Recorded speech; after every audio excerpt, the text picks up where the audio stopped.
Hello everyone, welcome back to another video. In this video, I'll be doing the second worksheet of 12th standard Relations and Functions chapter, that is your NCERT first chapter. For the exercises, check my 12th standard Relations and Functions videos. I've made a separate playlist. Please check in the playlist section. And yeah, the previous worksheet I've already uploaded. Please go have a look at that. That'll also be helpful. It's a good practice. It's just 5 questions that I've picked up in each worksheet.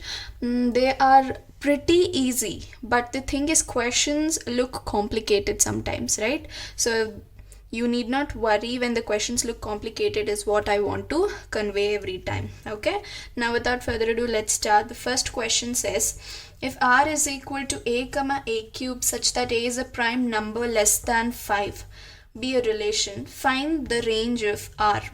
As you know, what is range?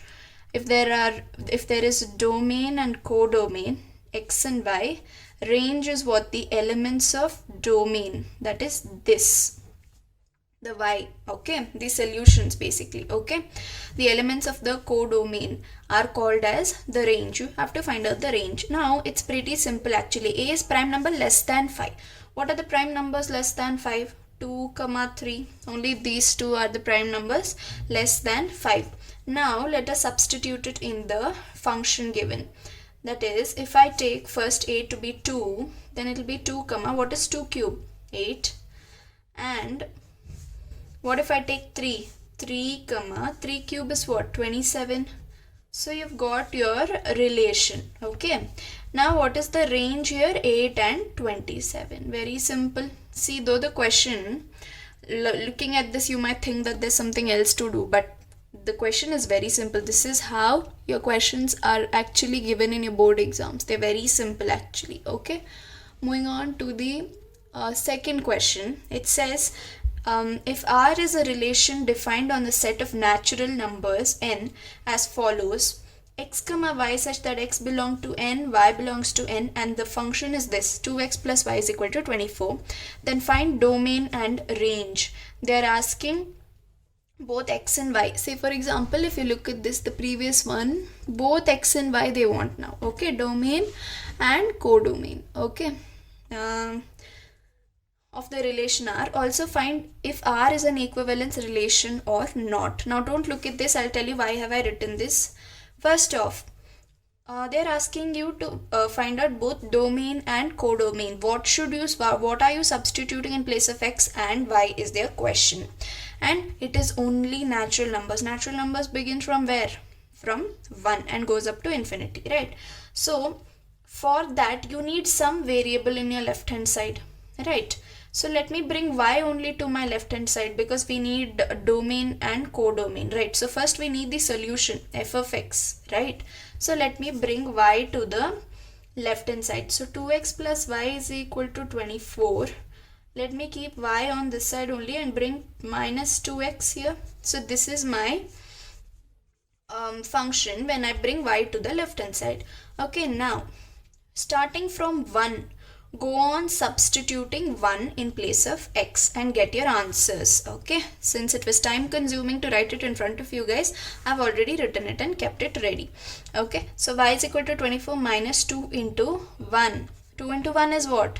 2. 24 minus 2 is 22. Quickly, 2 into 2 is what? 4. 24 minus 4 is 20. And yeah, here 2. Right, next go for 3. 2 3s is 6. 24 minus 6 is what? 24 minus 6 is 18. Okay, and go ahead with 4. 2 4s are 8. 24 minus 8 is what? 16. Okay, next 5. 5 2s are 10. 24 minus 10 is what? 14. Okay, 6 2 6 are 12. 24 minus 12 is 12. 2 into 8. 8 into 2 is 16. And 24 minus 16 will give you 8. Or will it give you 2 into 6 is 12? Fine. 2 into 7, sorry, I forgot about 7 here. Go in the use natural numbers basically. It starts from 1, right? So after 6 7, so 2 into 7 is 14. 24 minus 14 is what? 10. Okay, move on. 2 into 8 is what? 8 is a 16. 24 minus 16 is 8. Again 9, 9 2s are 18, 24 minus 18 is 6. Again 10, 2 into 10 is 20, 24 minus 20 is 4. Next 11, 2 into 11 is 22, 24 minus 22 is what? 2. Now observe carefully. Can I substitute 12 here? Again, you will get 0 as your answer because 2 into 12 is 24. 24 minus 24 is 0 and 0 is not a natural number. So we stop here. Okay.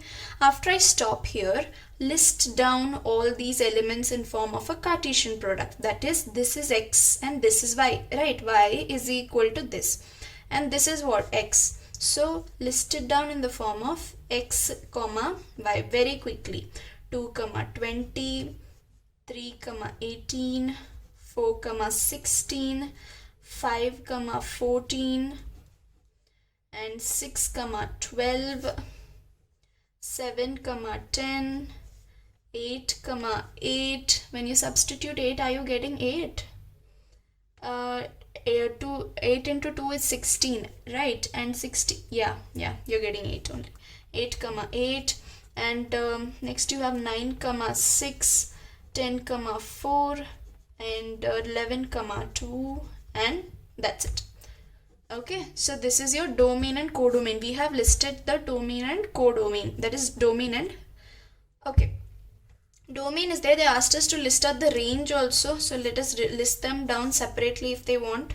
Right. 22, 20, 18, 16, 14, 12, 10, 8, 6, 4, 2. So this is your range. Next we have to check whether it's a equivalence relation. What do you mean by equivalence? Reflexive, symmetric and transitive. First of all, reflexive, for that a comma a should belong to the relation. I have taught you in detail. Please check my previous videos for 12th standard relations and functions. So a comma a should belong to a relation. That is, same elements should belong to a relation. A comma a. Check out. If you check here, you can observe that 8 comma 8 belongs to relation, hence reflexive.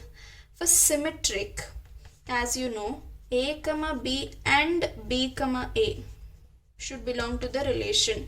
So let us check that out. 4 comma, no, I don't think this is happening. It's not symmetric, right? Can you observe any asymmetric appearance of Cartesian products? No, I don't see any. 2 is 20, okay, 4 is 16. No, I don't see any symmetry here. So it's not symmetric at all. Moving on to transitive. For transitive, a comma b, b comma c and a comma c should belong to the relation, right? Can you see anything like that? Or 22 comma something? No, I don't think there's any. See, a comma b might be 1 comma 22 is belonging to the relation. 22 comma some other number is it belonging to relation. Or check each and every pair. This is not possible. So hence it's not equivalence. It's not equivalence relation. I hope you understood. Moving on to question number 3, it says if the function f such that real number to real number is given by f of x is equal to x square plus 2 and g such that r to r, that is real number to real number, given by g of x function x by x minus 1 where x is not equal to 1, find fog and gof, and find fog of 2 and gof of minus 3 is the question. So we have to first find out fog and gof. What is a fog? F of g of x, right? How do you find out f of g of x? F of, what is the g function? X divided by x minus 1. And what is f function now? X square plus 2. Now in place of x you substitute this, right? X by x minus 1 the whole square plus 2. Okay, now what is x square? X square. And what is x minus 1 the whole square? X minus 1 the whole square. Now you'll have to do a bit of expansion here. First take the LCM. 2 into x minus 1 the whole square, the whole upon x minus 1 the whole square. Now I just have done the LCM, right? This will go there and 2 into this term will be what? 2 into the term, and this will become the common denominator. So x square plus What is x minus 1 the whole square formula? X square plus 2 into x into 1 plus y square, which is 1 square, right? 1 itself. Okay, the whole upon x minus 1 the whole square. Here if you observe and open this 2 here, plus 2 into x square plus 4x plus 2. I've just done the distributive multiplication. Okay, and here I'm getting x square plus 2x square, 3x square plus 4x plus 2 divided by x minus 1 the whole square. This is what? This is fog. We'll find out what is GOF, G of f of x. Now what is f function? F function is x square plus 2. X square plus 2 is your f function. Now in g function, substitute x square plus 2. X square plus 2 divided by x square plus 2 minus 1. Okay, which is x square plus 2 divided by x square plus 1, because 2 minus 1 is 1. So this is your first equation, this is second equation, that is this is GOF and this fog and this is GOF. Okay, we found out already two works are done. Now 2 more to go, that is f fog of 2 and GOF of minus 3. So we have already found out fog. In place of x, substitute 2, that's it. So 3 into 2 square plus 4 into 2 plus 2 the whole upon in place of x 2, so 2 minus 1 the whole square. So 2 square is 4, 4 into 3 is 12 plus 4 into 2 is 8 plus 2 whole upon 2 minus 1 is what? 1. 1 square is what? 1 only. If it's fine even if you don't write. 12 plus 8 is 20, 20 plus 2 is 22. Okay, 12 plus 8 is 20, 20 plus 2 is 22. Yeah, so this is your fog of 2. Now do GOF of minus 3. Where is GOF? Here. This is your GOF. In place of x, substitute minus 3. So minus 3 square plus 2 divided by minus 3 square plus 1. So what is minus 3 square? 9 plus 2. What is minus 3 square? 9 plus 1. So this is what? 9, 10, 11 divided by 10 is your answer. Okay, so this is a 4 marker question that I have given you in the worksheet. Now moving on to the 4th question. It says if R is equal to A comma B such that A comma B belongs to Z and A minus B is divisible by 5. Now Z is integers. A minus B should be divisible by 5. That is your function. Prove that R is an equivalence relation. For an equivalence relation, it should satisfy what? Reflexive, symmetric and transitive. Right? So for reflexive, okay, you should have A comma A belonging to the relation. Okay, that is when you jot down the relation, that is your Cartesian product form. A comma A, that is similar numbers should be in the relation, and this should satisfy this divisible by 5. Now say for example I have a random number x. Okay, when I subtract x by itself, what will I get? 0. I am telling that x is divisible by 5. Okay, it is divisible by 5. Okay, x minus x is what? 0. And 0 is divisible by 5. Any number 0 is divisible by any number. So this is reflexive. Okay, so x minus x is reflexive here. That is, there can exist a number x comma x belonging to the relation to satisfy this, that a minus b is divisible by 5. Moving on to next one, symmetric. For being symmetric, a comma b should belong to relation and b comma a should belong to relation. Now let me take a number x. Okay, and let me take another number y, and I'm telling that x minus y is divisible by 5. Okay, it is divisible by 5, hence this belongs to relation. Okay, so what will I get? Basically x minus y, when I do, I will get a number that is divisible by 5, that is some random 5a number. Okay, now what if I do y minus x? I will get what? Minus a5, and minus a5 is still divisible by 5. Correct. If you're getting confused, let us take an example. Say for example 15 minus 5. What is 15 minus 5? It is 10. 10 is divisible by 5. Now I am taking 5 minus 15 minus 10. Minus 10 is still divisible by 5. Hence, it is symmetric. Now let's move on to transitive.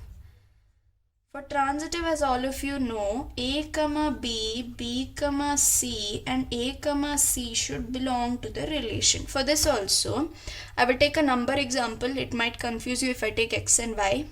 If I take xy, then take xyz. Okay, it's simple. You can do that. Now, say for example, 30 minus 15 is what? 15. 15 is divisible by 5. Yes. So 30, 5 is in the relation. Now, 15 minus 5 is what? 10. 10 is divisible. Yes, now I have 15, 5 in the relation. Now, 30 minus 5, that is 30 minus 5. What is 30 minus 5? 20. 20 is divisible by 5. Yes, so I have 30, 5. So all of these are belonging to the relation, hence transitive. Hope you understood. Hence it is an equivalence relation. Okay, this relation is an equivalence relation. Moving on to the last question of the worksheet, it says if f such that R2 are real number to real numbers defined as f of x is equal to 10x plus 7, find the function g such that R2 are such that gof is equal to fog. Now, I would like to make one point clear that you all know that f of x is equal to y. And what will g of y be equal to? X. Okay, but these are two different variables. For fog and gof to be equal, we need to have f of x is equal to y and this is f. Okay, g of x also should be equal to y only. Keep this in mind while solving, it will help you. That's a small hint that will help you. Now, moving on to the question, we have to find out gof and fog such that they are equal. Now, observe carefully. You know that f of x is equal to 10x plus 7, right? Now, what is f of x? It's nothing but y. Okay. Now, this is y is equal to 10x plus 7. Now, let me change the dependability. As all of you know, to change the dependability, you have to find out the value of x from here. What is x from here? If you rearrange, you will get y minus 7 divided by 10. Now, what is x here? X is nothing but g of y. Why is x equal to g of y? Because f of x is equal to y. F of x is equal to y, so g of y is equal to x. But now, for both fog and gof to be equal, I don't want different variables. I need f of x and I need g of x. I have only g of y. How do I find out g of x? Very simple. If g of y is equal to x, that is g of y, see, if g of y is equal to y minus 7 by 10, what will g of x be? X minus 7 by 10. Very simple. All you have to do is put x in place of y. So you got your g of x. Now you're clear, I guess. Okay. So you have f of x and g of x in your hand. What are they? You have both f of x and g of x. So you can easily go ahead and find out gof. What is gof? G of f of x. How do you find out that? G of, what is f function? 10x plus 7. And what is, now this you will substitute in place of x of g of x function. What is g of x function? X minus 7 by 10. So in place of x, put this 10x plus 7 divided by 10. Okay, minus 7. Don't forget x minus. So x minus 7 by 10. Now open the bracket. Plus 7 minus 7 will get cancelled. You're left with 10x by 10. If you cancel these two, you're left with x. You got x as your RHS. Now, if we have done this process correct, for gof we have got x. For fog also we should get x. Okay. F of g of x is fog. Okay. So f of, what is g of x function? X minus 7 by 10. Now what is f of x function? 10x plus 7, right? So in place of x, substitute g of x function plus 7. From here plus 7. Okay. Solve this, you should be able to get x only. 10 and 10 gets cancelled, numerator, denominator. X minus 7 plus 7 is what? X only. Yes. So for us, both fog and gof came out to be equal. That is, both fog and Goff was equal to x. Okay, both Fogg and Goff was equal to x. Hope you understood how to do this. Hope this worksheet will help you, and it makes you get a good practice for your exams. If it was easy and if it was anyway helpful to you, please consider clicking that subscribe button, hit the like button, share it with your friends. It will encourage me to make more such videos. And yeah, that's that. I'm Diksha signing off.